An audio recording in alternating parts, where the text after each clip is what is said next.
Esta noche en la región ajustamos cuentas con Tlaloc y además lo mejor del cine europeo llega a Tlaxcala. Muy buenas noches, bienvenidos a Noticias 22. Hola, Laura Regis en la traducción de lenguas de seña mexicana. Gracias por acompañarnos esta noche y empezamos con la fiesta. Lo prometido es deuda, hubo pastel, hubo música, hubo invitados especiales y desde aquí un fuerte abrazo muy cariñoso a la lucidez, a la alegría de la gran Elena Poniatowska. ¿Cómo se vivió este homenaje? Se los compartimos a continuación. Con lecturas dramatizadas, con música, con reflexiones, se celebraron las 9 décadas de vida de la escritora, periodista y activista Elena Poniatowska en un homenaje nacional llamado Helenísima, 90 años, que se realizó en la sala principal del Palacio de Bellas Artes.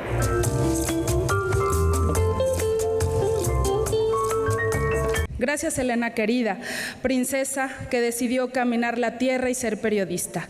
Gracias por dejarnos celebrar tu vida, tus causas, tus luminosos trazos hechos letra que han pintado a todo México. Nos has dado tanto, Elena, que hoy solo te toca gozar y recibir. ¡Feliz cumpleaños! La Orquesta Carlos Chávez, la Compañía Nacional de Teatro y 40 niñas y niños de los semilleros creativos celebraron a Elena Poniatowska en su aniversario 90.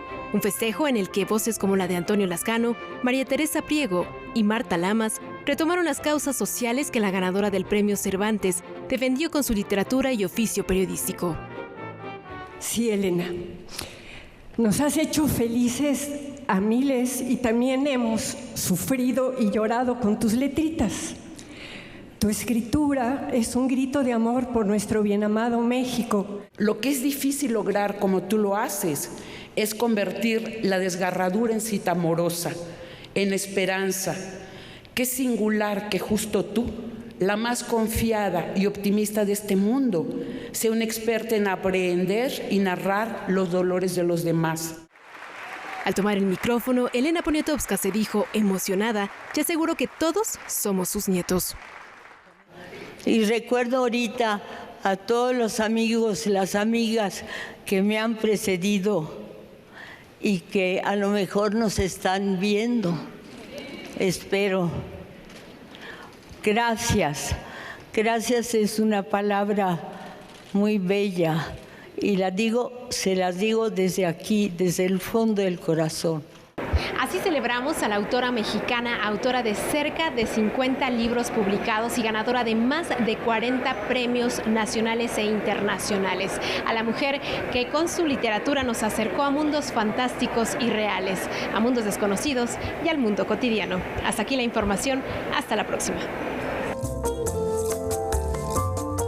Decía Elena en este homenaje, gracias. La gratitud debe ser nuestra para su trabajo, su obra, su labor periodística tan importante que también fue recordada y mencionada en este homenaje, que dicho sea de paso, si no tuvieron la oportunidad de verlo, de seguirlo esta mañana en la señal de Canal 22, tienen una nueva oportunidad el próximo sábado 21 de mayo a las 2 de la tarde y habrá una retransmisión el domingo a la 1 de la mañana. Por lo pronto, anótenlo, sábado 2 de la tarde, Canal 22, Helenísima, el homenaje en el Palacio de Bellas Artes a la gran Elena Poniatowska, que ella llega a nuestro país allá de 1942, siendo muy niña, se naturaliza mexicana en 1969, después de escribir La Noche de Tlatelolco, una cantidad de historias, una cantidad de literatura que nos ayuda a entender también nuestro presente y el amor por el arte, por la cultura y además por los demás. Así de poderosa, así de emotiva es la obra de Elena Poniatowska, que ya al final, cuando estaba en las mañanitas,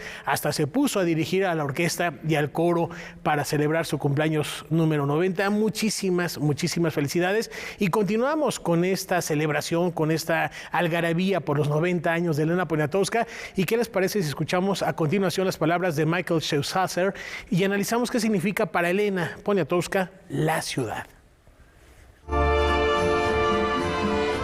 Elena Poniatowska conoce la Ciudad de México como la palma de su mano.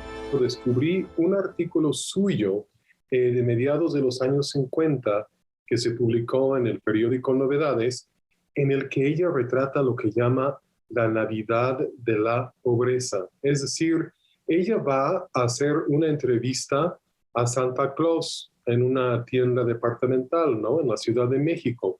Transcribe esta entrevista y luego se pone a pensar en, pues, la realidad de tantas niñas y tantos niños mexicanos que, pues, para ellos y para ellas la Navidad significa carestía, la Navidad significa, pues, una celebración, pues, de su propia miseria. Y yo creo que es a partir de ese momento cuando ella empieza a realmente desarrollar esta perspectiva, ¿no? Para con el pueblo mexicano, digamos, y cada día son idas a diferentes lugares de la ciudad, ¿no? Y pueden ser muy distintas, pueden ser un panteón, un mercado, por un lado, y también pueden ser un palacio de gobierno.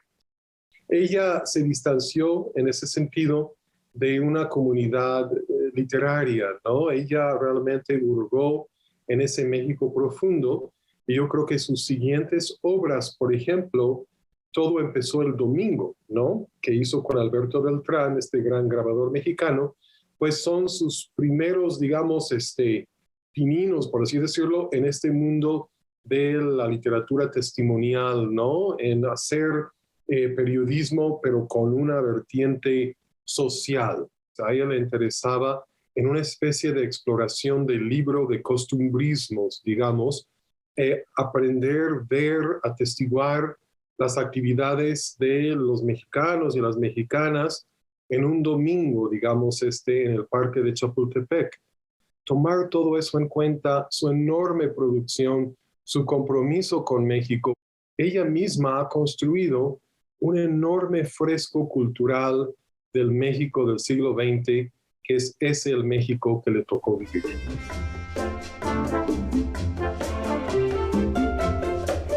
Ya con la inercia de la emoción, hasta el apellido le cambié al maestro Schesler, una disculpa. Y ahí está la celebración. Hay que acercarnos a la obra de Elena Poniatowska. De verdad, son cualquier cantidad de aristas históricas que tienen que ver con la ciudad, que tienen que ver con el rol de la mujer, de las mujeres creadoras. Y lo comentaban en el homenaje, fue Javier Aranda Luna el que platicaba que para tener esas cualidades de narradora hay que también saber escuchar. Y vaya, que Elena Poniatowska lo sabe hacer de una manera extraordinaria para después construir estos universos que nos regala en sus libros. Muchas, muchas felicidades a la maestra Elena. Y en estos momentos se está llevando a cabo aquí muy cerca, en Ciudad Universitaria, en la UNAM, la inauguración de la LEF, el Encuentro de Ciencia y Arte, que de verdad año con año nos sorprende, nos invita a reflexionar sobre el quehacer humano, no solo desde el ámbito científico, sino también cultural. Mañana ya están las actividades en pleno, hay conciertos, hay conversatorios, hay obras de teatro y aquí una probadita de lo que se van a poder encontrar. Tomando los conceptos de onda sonora y onda sísmica, la artista británica Kathy Hind desarrolla la instalación Earthquake Mass Reimagined. La inspiración de este trabajo surge a partir del sismo del 19 de septiembre de 2017 en México. Hind toma Agnus Dei, última parte de la pieza La Misa del Terremoto, compuesta por Anton Brummel en 1497. Las 12 voces de Agnus Dei fueron grabadas por el coro staccato de la Universidad Nacional Autónoma de México. So with the voices of the singers, I then pressed each voice onto a vinyl record because this is a physical engraving of the human voice into a surface in a similar way to how a seismic wave engraves its way through the earth. And then on each record, I've created modified record players so the needle can be controlled to go up and down, start and stop the sound. La instalación resulta de la investigación que Hind desarrolló con sismólogos del Instituto de Geofísica de la UNAM a partir de datos del sismo de 2017 para crear una interacción de las grabaciones con las agujas de las tornamesas, generando una sonoridad aleatoria, apoyadas en programación. Every time we make an installation, it's never about the technology. It's how to make the technology as invisible as possible. And the technology is there to actually help the idea and to make the idea move forwards.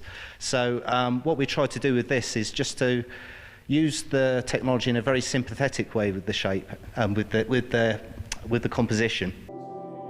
La instalación es parte de las actividades de el ALEF, Festival de Arte y Ciencia, y surge con el apoyo de The Anglo-Mexican Foundation, Anglo Arts, y la casa productora escocesa Cryptic. Earthquake Mass Reimagined se exhibe en la Sala de Vestigios del Palacio de la Autonomía de la UNAM hasta finales de junio.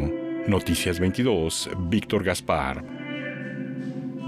Reitero la invitación a que consulten la programación completa en culturaunam.mx/el Aleph y disfruten de los eventos que habrá los días subsecuentes. Mañana les tendremos la crónica completa de la inauguración y otro par de sorpresitas de lo que podrán encontrar en esta fiesta de ciencia y arte. Y ahora les platico que el orgullo se transforma en música porque María Reina le canta a sus raíces. Con un repertorio que incluye canciones en mixe, zapoteco, náhuatl, maya y mixteco, la soprano María Reina iniciará la gira Orgullosa Soy Raíz en la Ciudad de México. Vamos a estar presentando un proyecto maravilloso, Ópera Mije, que es una fusión de música clásica, jazz, impresionismo, y vamos a combinarlo un poco con bolero. A lo largo de una década, la soprano y el músico Joaquín Garzón han trabajado en el rescate de sonidos, canciones y lenguas indígenas fusionados en diversos ritmos que se reflejaron en los temas que formaron parte de su primer material discográfico. El disco contiene 2 poemas, poemas de Irma Pineda, de Nadia López, canciones del maestro Palemón Vargas, los arreglos son del maestro Joaquín Garzón. Y, hay canciones como Orgullosa Soy Raíz, que es como más en español, que habla de mi persona, que habla de dónde soy, de lo orgullosa que me siento de dónde vengo. Y es una combinación, y por supuesto también incluimos las canciones más tradicionales de Oaxaca. El concierto se realizará el 21 de mayo en el Auditorio Blas Galindo del Centro Nacional de las Artes. Noticias 22, Óscar Cortés. Y en otros temas les platicamos que México y Cuba suman esfuerzos para difundir, preservar y promover el patrimonio bibliográfico de ambas naciones. El acervo histórico diplomático de la Secretaría de Relaciones Exteriores de México y la Biblioteca Nacional de Cuba, José Martí, firmaron un acuerdo de cooperación para la conservación y difusión de acervos bibliográficos. El objetivo, sobre todo, de intercambiar materia de conocimientos, ¿no?, entre México y Cuba en materia bibliográfica, de preservación y de cualquier otro proceso técnico que pueda hacer o que coadyuve, evidentemente, a resguardar nuestro patrimonio bibliográfico. Ese es uno de los elementos más importantes, pero también otro es precisamente el poder intercambiar en publicaciones de ambas instancias. Este programa de cooperación se enmarca en el acuerdo entre la Secretaría de Relaciones Exteriores de los Estados Unidos Mexicanos y el Ministerio de Relaciones Exteriores de la República de Cuba sobre cooperación cultural, y que en este caso concreto permita a su vez difundir la mutua labor diplomática. Cómo generar y difundir las obras que estamos trabajando en ambas entidades, ¿no? Precisamente la Cancillería, una de sus grandes especialidades, pues es en materia de política exterior, tanto histórica como actual, y pues evidentemente la Biblioteca Nacional pues nos permite, ¿no?, poder entrar también nuestras publicaciones. Noticias 22, Víctor Gaspar. Momento de hacer una brevísima pausa. Antes los queremos invitar a un foro que se antoja muy atractivo. Es el que se va a llevar a cabo el próximo lunes. Es el foro Rubén Jaramillo, zapatista, agrarista y dirigente. Un encuentro virtual que coordina el Instituto Nacional de Estudios Históricos de las Revoluciones de México en el marco del aniversario luctuoso de este político y militar mexicano. La cita, les reitero, es el lunes 23 a las 6 de la tarde y la pueden seguir a través de la página Contigo en la Distancia o en las redes sociales del INERM que aparecen en sus pantallas. Invitación con la que nos vamos a una muy breve pausa. Al regresar platicamos de cine. No se vayan.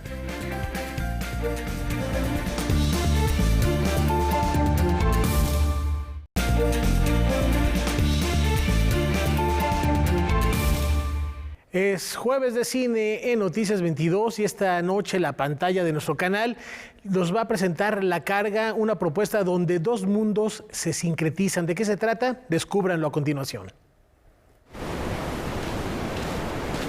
Motivado por el ímpetu y el heroísmo de los indígenas tamemes, Alan Johnson Gavica se aventuró a explorar la Nueva España del siglo XVI desde el séptimo arte. El cineasta mexicano revive este periodo con la historia de Painali y Elisa, dos jóvenes que, sin importar las hostilidades entre culturas, estrecharán lazos afectivos durante un viaje hacia Veracruz para liberar a un líder de manos de los españoles. Lo que van a ver es una película pues muy excitante, una película muy real, una película pues con tintes de romance, donde se va a ver las fuerzas entre la Nueva España y el mundo indígena. Se muestra la Nueva España como nosotros creíamos que era, mediante una investigación ahora sí que exhaustiva. La Carga, largometraje de 2017, cuenta con la actuación de Horacio García Rojas, María Valverde, Gerardo Taracena y Tenoch Huerta. Además de ser una película de aventura y romance, es un estímulo para reflexionar sobre la discriminación que subyace aún en nuestros tiempos. Hay cosas que no se han compuesto, ¿no? En nuestra historia, históricamente hablando, ¿no? La cuestión de la desigualdad y la cuestión de dos mundos diferentes no se ha sabido separar, ¿no? Hay todavía cuestiones de clasismo, de racismo. Johnson Gavica deja de manifiesto este malestar social tomando también como inspiración a uno de los precursores de la independencia de México. Si tú te das cuenta, la gran tarea de Francisco Tenamastle, que fue uno de los indígenas de los cuales me inspiré para contar esta historia, su movimiento principal, que fue la guerra de guerrillas, donde ya tenía a muchos líderes en México unidos para una misma causa. Ese fue el inicio del movimiento de la independencia, porque no paró ese sentimiento de inconformidad. La Carga se transmite hoy a las 10:32 de la noche por la señal 22.1 del Canal Cultural de México. Noticias 22, Rodrigo Peredo. Está hecha la invitación, un gran pretexto para no separarse de sus pantallas. Y a propósito de sincretismos, Europa tiende un puente a Tlaxcala por medio del séptimo arte. Con el ánimo de descentralizar la oferta cultural y llegar a más espacios, la Cineteca Nacional presentó el ciclo de cine europeo, el cual contará con diversas producciones que van desde dramas hasta comedias. Filmes seleccionados en colaboración con Nueva Era Films provenientes de Francia y Alemania que abren una ventana a la Europa contemporánea. Estamos gratamente contentos, ¿no?, de que en este proceso de descentralización de la cultura, pues el cine sea una de las expresiones que acerquemos a la población tlaxcalteca y también, pues desde la mirada internacional, cómo podemos pues ver historias de vida fuertes. El cine mexicano no se queda atrás y por tal motivo llega el ciclo Juventudes, por parte del Instituto Mexicano de Cinematografía, donde se exhibirán títulos como Más Amaneceres, dirigida por Jorge Leiva, o Cómo no te voy a querer, del maestro Víctor Avelar, entre otras más, con el propósito de acercar a las nuevas audiencias al séptimo arte nacional. ¡Este cabrón anda secuestrando camiones! ¡Eso es lo que aprende en la escuela! De estas dos carteleras tienen por objetivo pues llegar al público juvenil particularmente, y sobre todo presentar a través de estas películas pues otras formas de juventudes, ¿no?, en otros Méxicos. Bajo el principio de dar vida a la infraestructura cultural, la programación de la sala de arte se nutrirá también de otras expresiones culturales, a fin de que el público tlaxcalteca disfrute de ella y a la par se potencie el talento local y nacional. Les comparto que el día de ayer inauguramos una exposición increíble titulada Vida, Muerte y Resurrección del maestro Abel Benítez, un creador tlaxcalteca muy importante y destacado, que nos muestra a través de una serie de autorretratos a lápiz 10 años de transformación personal. Es una mirada muy íntima y pues les pondría sobre la mesa la posibilidad de venir a ver la exposición. El Palacio de Cultura es sede de talleres, conversatorios y eventos muy variados sobre temas de interés social. Y también el día de hoy pues tenemos la fortuna de ser sede de una gran convención organizada por InMujeres de México.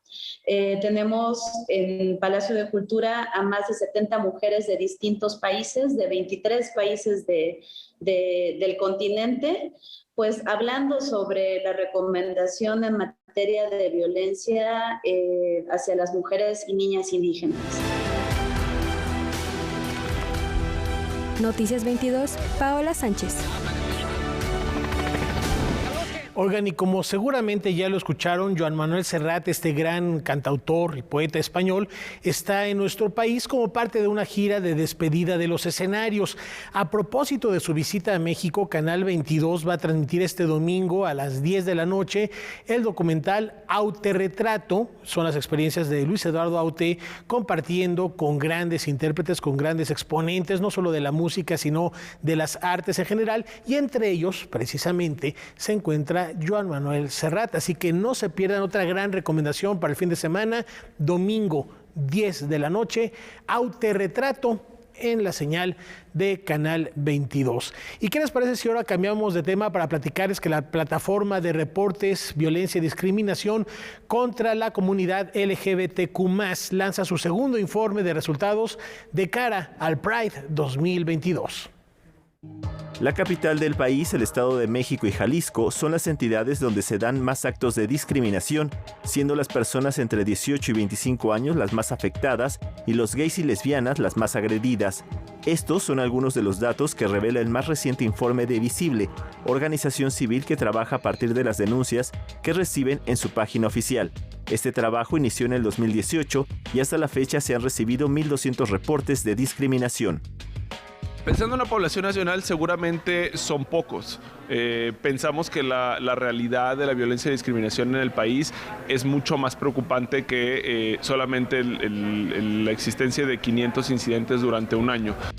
Esto es un reporte, digamos que ciudadano, es un reporte a una organización no gubernamental que administra la plataforma. Esto tiene que ver, me parece, con la desconfianza que se tiene hacia las instituciones públicas. ¿Qué lectura le podemos dar a los datos meramente descriptivos sobre qué tipo de incidentes se presentan, qué personas con más frecuencia nos agreden, qué lugares pueden ser más peligrosos? En la conferencia se reconoció que instituciones como el Infonavit y la Secretaría de Relaciones Exteriores han sido más incluyentes, pero falta trabajar en la impartición de justicia. Las instituciones públicas siguen siendo espacios en los que no se confía porque primero no se tiene la certeza de que algo va a suceder a partir de la presentación de una denuncia, pero en muchas ocasiones también se le tiene miedo a las instituciones públicas. 6 de cada 10 personas que reportan en la plataforma decidieron no denunciar en ninguna institución pública. Eso nos revela que es una cantidad bastante importante. Así también se invitó a los medios, tanto públicos como privados, para que sean más incluyentes y cuiden sus contenidos para evitar estereotipos y con esto evitar prácticas discriminatorias. El informe completo, así como el cuestionario para hacer alguna denuncia, se encuentra en la página que aparece en pantalla. Noticias 22, Alberto Aranda. Así, con esta nota inauguramos un segmento que llevaremos semanalmente para sensibilizarnos como sociedad rumbo al Pride 2022. Y en otros temas vamos a ver que está de tendencia en las redes sociales. No salimos de una y parece que entramos a la otra. Hay que tener mucho cuidado porque se está literalmente viralizando la viruela del mono. Luego de la pandemia global de COVID y de la propagación de una extraña hepatitis infantil, se reportan casos de una enfermedad llamada viruela del mono. La enfermedad había sido observada en África y su transmisión es zoonótica, es decir, que puede pasar de animales a humanos. Tiene una baja tasa de transmisión y los síntomas incluyen erupciones, fiebre, dolores musculares y de cabeza. Al momento, han sido reportados casos en Portugal, España, Estados Unidos y Canadá. No se trata de espantar a nadie, simplemente de estar alerta ante una cuestión que podría volverse una crisis sanitaria, lejos, esperemos, muy, muy lejos de lo que fue la pandemia de la COVID-19, de la cual seguimos todavía en los remanentes. Cambiando de tema, nos vamos a ir a la pausa y los invitamos a que no se pierdan Debate 22. Se cumplen ya 4 años del feminicidio de Xianya y por ello esta noche en la mesa de debate Jacaranda Correa recibirá a María Patricia Becerril Gómez y a la directora del Observatorio Ciudadano Nacional de Feminicidio, María de la Luz Estrada. No se pierdan estas entrevistas terminando este espacio informativo en punto de las 9 de la noche. Una pausa. Regresamos.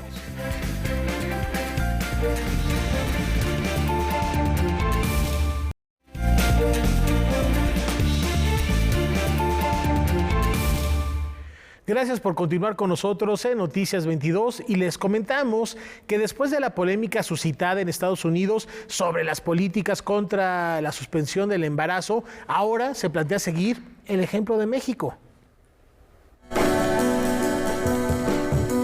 Cuando la Corte Suprema de los Estados Unidos despenalizó el aborto, puso a ese país como líder en el tema. Ahora, con la probabilidad de que la ley Roe sea anulada, algunos activistas voltean a ver a México como modelo para garantizar este derecho. Así lo constata una publicación en The New York Times. La entrevista que publicó el medio es con Verónica Cruz, fundadora y líder de Las Libres, una organización feminista mexicana con sede en Guanajuato. A lo largo de casi una hora, Verónica narra cómo muchas mujeres en el campo han tenido o recurrido al aborto y que después de años de lucha legislativa se ha logrado que tengan atención médica. Y es que antes recurrían a prácticas poco seguras para su salud, como el comprar píldoras en alguna farmacia que no tenían ninguna regularización. Verónica Cruz cuenta cómo pasó años desafiando la ley en México, ayudando a miles de mujeres a abortar. Ahora que México ha legalizado el aborto, las activistas continúan su misión en Estados Unidos, sabiendo que se mueve en la dirección opuesta y que tiene dividida la opinión pública. Noticias 22, Alberto Aranda. Esperemos que estas divisiones pronto se vayan borrando y se vaya concientizando a la sociedad sobre el derecho a decidir. Y ya que estamos en Estados Unidos, cambiando de tema, muestra de la superación de la pandemia, la Gran Manzana se prepara para celebrar la literatura por todo lo alto. Luego de celebrar sus últimas 2 ediciones en el mundo digital, regresa la Feria Internacional del Libro de la Ciudad de Nueva York a su formato presencial. Hace 4 años, en 2019, se fundó esta feria con la misión de dignificar a través de la cultura y la literatura el español en los Estados Unidos. O sea, actualmente somos más de 62 millones de hispanos los que vivimos en Estados Unidos y el 12% de la población total habla español. El encuentro literario es una iniciativa del Instituto de Estudios Mexicanos de la Universidad de la Ciudad de Nueva York. Su 4ª edición estará dedicada a los matices del español, pensando en los más de 2 millones de hispanohablantes que viven en la Gran Manzana. Lo que nosotros estamos provocando a través de la feria de la FILNIC es generar un espacio de convergencia de todos los matices del español que se hablan en Nueva York. Más de una treintena de actividades conforman la programación de la Feria Internacional del Libro de la Ciudad de Nueva York. Entre conferencias magistrales, mesas de diálogo, paneles, talleres y presentaciones escénicas, además de contar con escritores de renombre internacional, la fiesta librera busca mostrar la pluralidad de voces que conforman la escena literaria neoyorquina en español. Varias instituciones como CUNY y otras universidades han ofrecido becas y hay proyectos para escritura en español. Eso ha generado que muchos escritores latinoamericanos vengan a Nueva York. La Feria Internacional del Libro de la Ciudad de Nueva York tendrá lugar del 6 al 9 de octubre. Para Noticias 22, con información de César H. Meléndez. Bueno, tenemos ahí 4 meses para ir ahorrando y por qué no celebrar la literatura en Nueva York. Y a propósito de andar viajando, les platicamos que Héctor de Anda empacó sus reflexiones de vida, las puso en una maleta y sacó boleto a París. Con la obra No soy yo, es mi sombra, Héctor de Anda se presentará del 1 al 11 de junio en París como parte del Art Fest.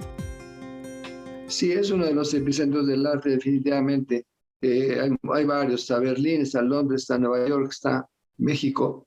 Pero sí es muy importante para mí participar en esta exposición, porque además para ello están invitados pues, coleccionistas de arte especializados. Las imágenes y videos que presentará surgieron durante un viaje que hizo Héctor de Anda en el 2013 y que le sirvió para reflexionar sobre los cambios que necesitaba en su vida.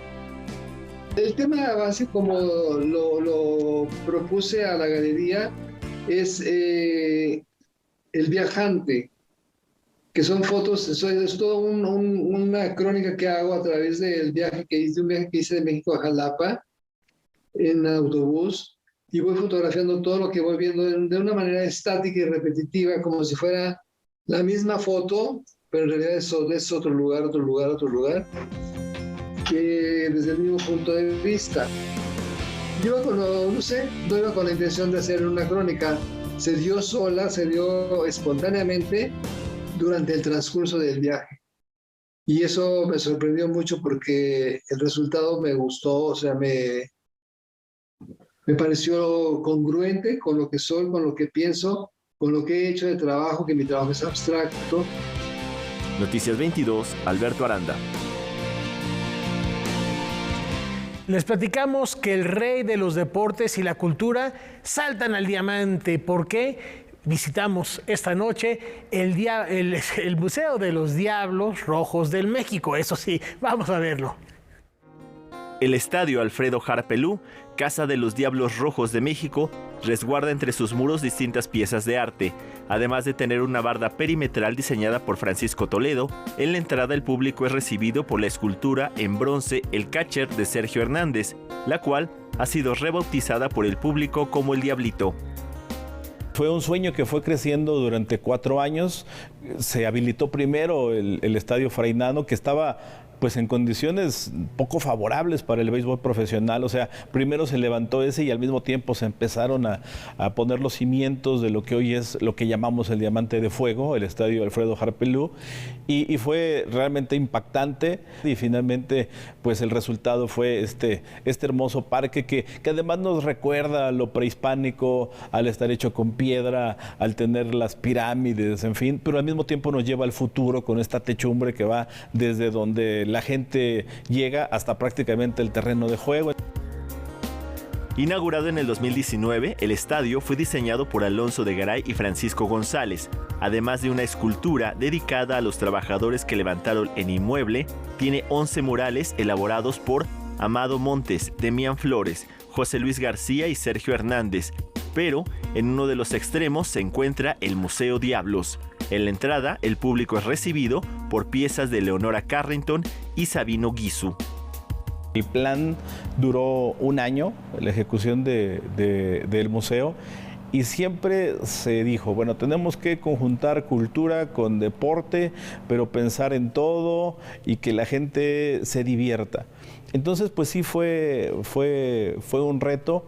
Y afortunadamente los artistas también nos ayudaron muchísimo con sus piezas para que nosotros liberáramos ideas y para empezar a encontrar pues fórmulas que creo que al final a la gente sí le están resultando atractivas. El museo cuenta con 14 salas distribuidas en 3 áreas de exhibición. Se presentan 70 obras de Francisco Toledo y una muestra integrada por esculturas de Adam Paredes y Víctor Vázquez.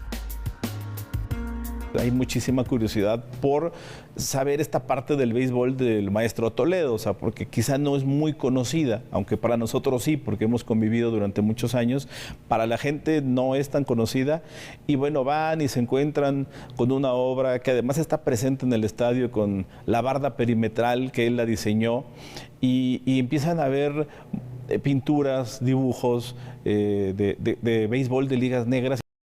Y después tenemos la otra sala temporal, que a lo mejor cuando vienes de ver al maestro Toledo dices, bueno, pues ¿qué me podrá sorprender?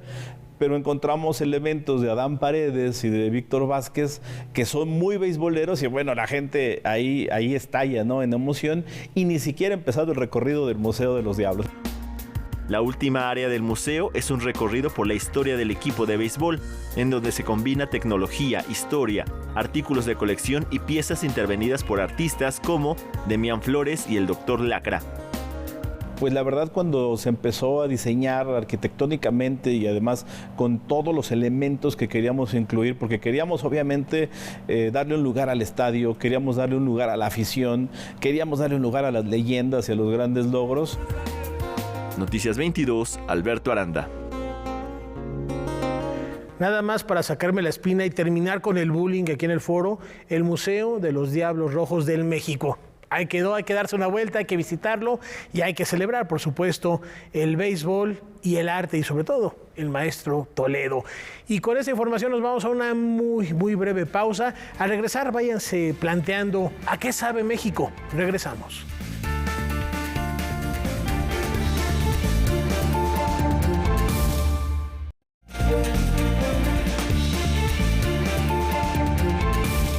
La temporada de lluvias la tenemos encima y por eso esta noche Roberto Frías en la región nos dice cuál es la deuda, la gran deuda que tenemos con Tlaloc.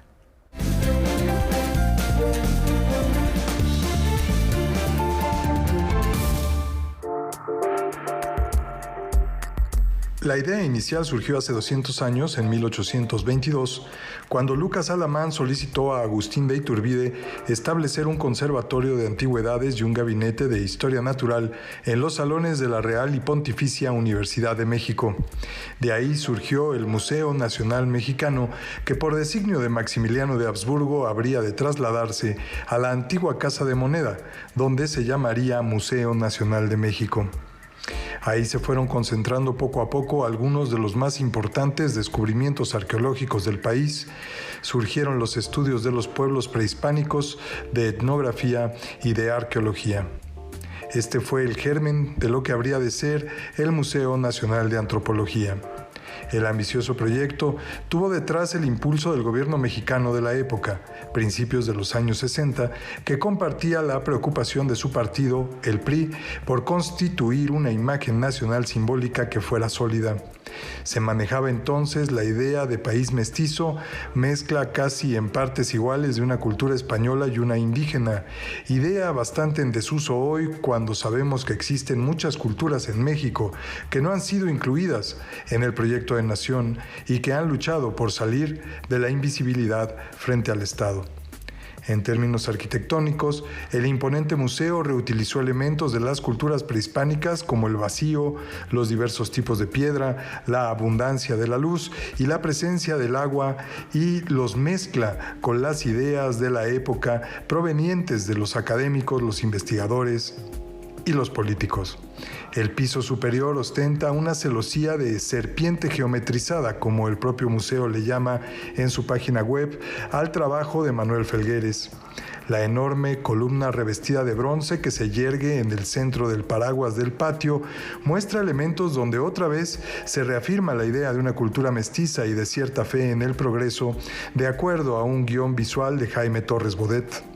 Y, también en consonancia con su priista entorno, el museo destaca en el centro y al fondo de su trazado como cultura protagonista a la cultura mexica. Así lo atestigua la llamada Piedra de Sol, que funge de punto culminante del recorrido en el centro mismo de esa sala, mientras que las culturas maya del Golfo de Teotihuacán, entre otras, se mantienen en salas laterales. Desde la arquitectura es innegable la osadía y la feliz coincidencia de espacios y materiales a lo largo del museo. Pero en términos museísticos, quizá hay una deuda pendiente con la actualidad de las culturas mexicanas que no se encuentran suficientemente estudiadas ni representadas en su interior, y habría que hacer espacio para mostrarlas en un diálogo vivo con el público. El 16 de abril de 1964, a 5 meses de la inauguración, se trasladó un monolito de Tlaloc de 168 toneladas de peso desde el cauce de un río en San Miguel, Coatlinchán, Estado de México, hasta el museo. A su llegada a la Ciudad de México, cuando lo transportaban por Paseo de la Reforma, el monolito fue recibido por una lluvia torrencial. Tal vez sería bueno seguir honrando al dios y pagarle la deuda antropológica y etnográfica que se tiene, ya no con el pasado, sino con el presente. Para Canal 22, Roberto Frías. Resarcir esa deuda con el presente, con el futuro, y preparen el paraguas por si acaso. Y es momento de irnos a nuestra efeméride. Dicen que las coincidencias no existen. No obstante, en esta fecha convergen la historia de dos mujeres que fueron muy importantes en la vida de John F. Kennedy. Happy birthday, Mr. President. Happy birthday to you. Hoy se conmemoran dos fechas sobre mujeres vinculadas a John F. Kennedy.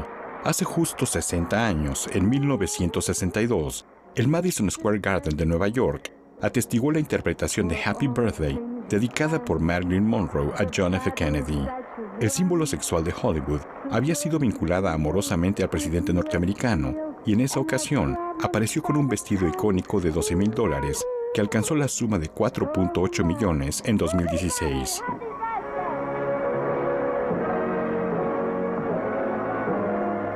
Por otro lado, el 19 de mayo, pero de 1994, murió Jackie Kennedy, primera dama de los Estados Unidos. Un año antes, en noviembre de 1993, sufrió la caída de un caballo que condujo a un deterioro de su salud y llevó al diagnóstico de cáncer.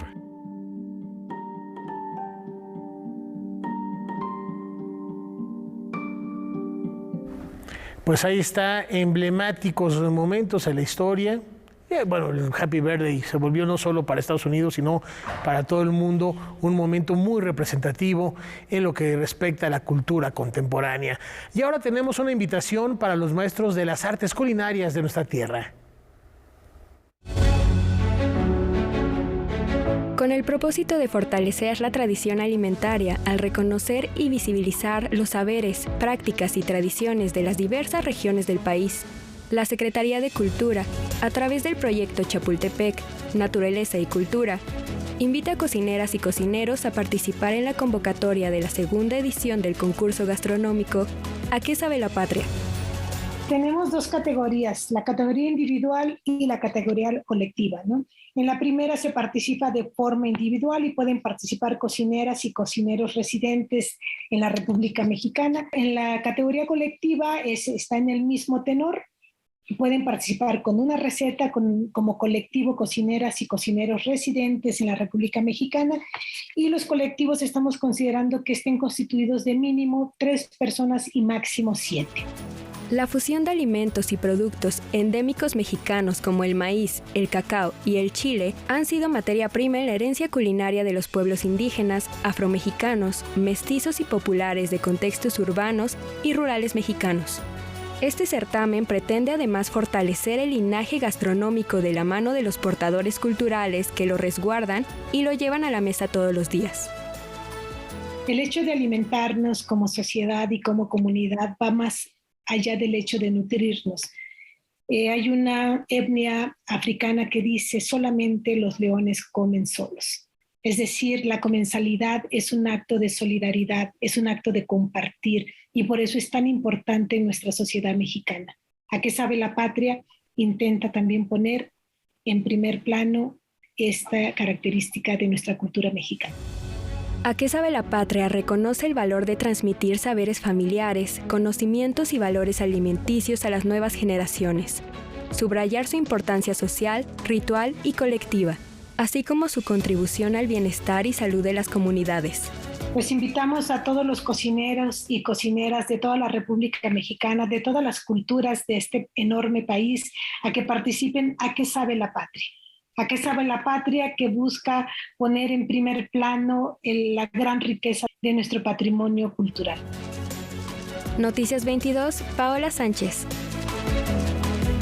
Oigan, y cuando abran la convocatoria para jueces y hacer la degustación, me avisan, también nos apuntamos con mucho gusto.